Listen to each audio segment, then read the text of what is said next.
Between June 1789 and December 1791, the Second Amendment of the United States Constitution had been scrutinized and revised 7 times.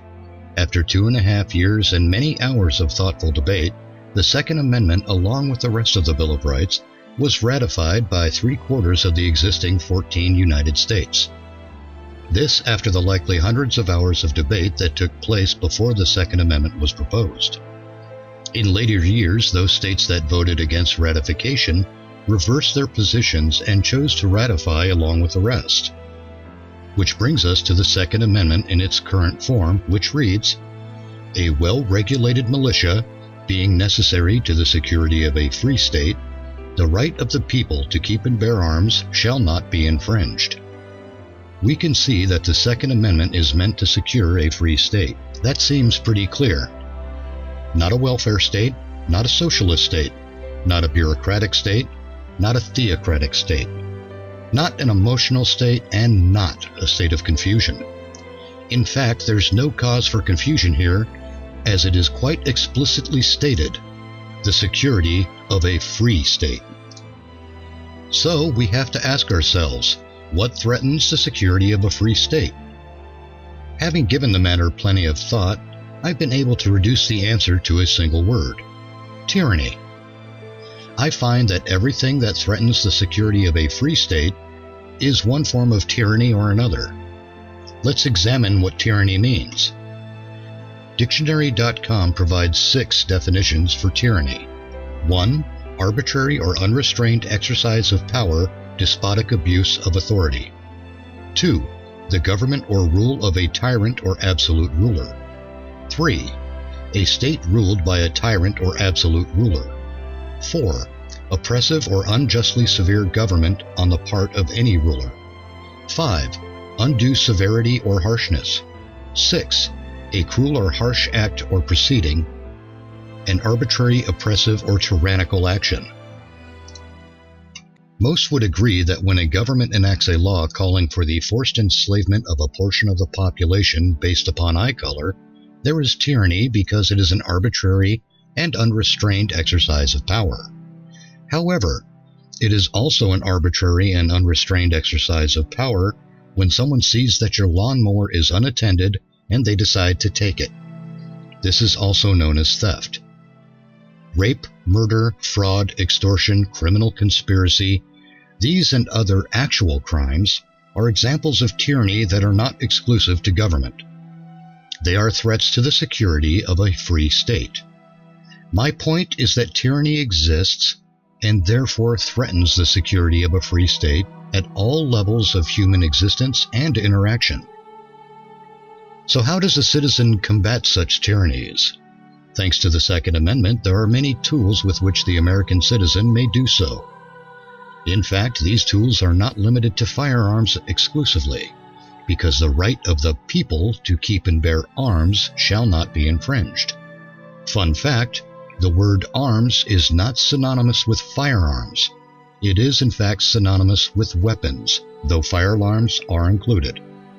The weapons used to combat tyranny include, but are not limited to, intelligence, wisdom, tactics, revelation, the press, free speech, the right to assemble, and yes, firearms.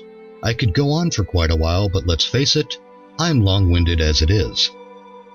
With that in mind, I'll give you the best modern example of an unexpected weapon commonly used to combat tyranny: the video camera.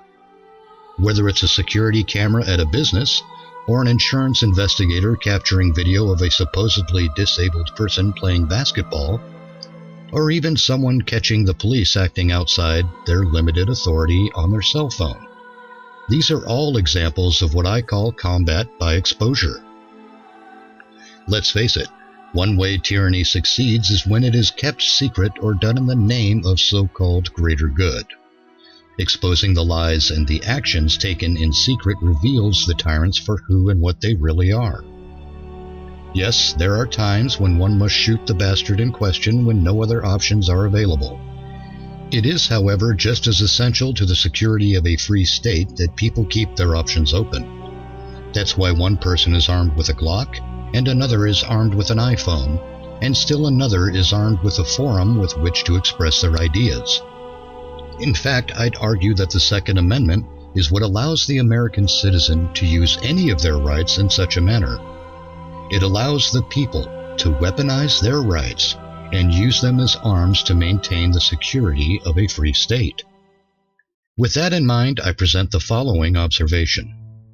As we have it now, just about everyone on the internet is a member of Google, Facebook, YouTube, Twitter, or any other number of social media entities. Our information is being collected and run through algorithms to serve content to us that they believe we should be watching, instead of simply allowing us to watch what we like and form our own opinions. Given that these companies have become able to gather so much user information and target it effectively, whether you believe in the vote-rigging conspiracies or not, Russians in the ballot box, or any other witch hunts and explanations given, is it not worrying that perhaps any one of those companies could indeed be solely responsible for the election of a particular candidate?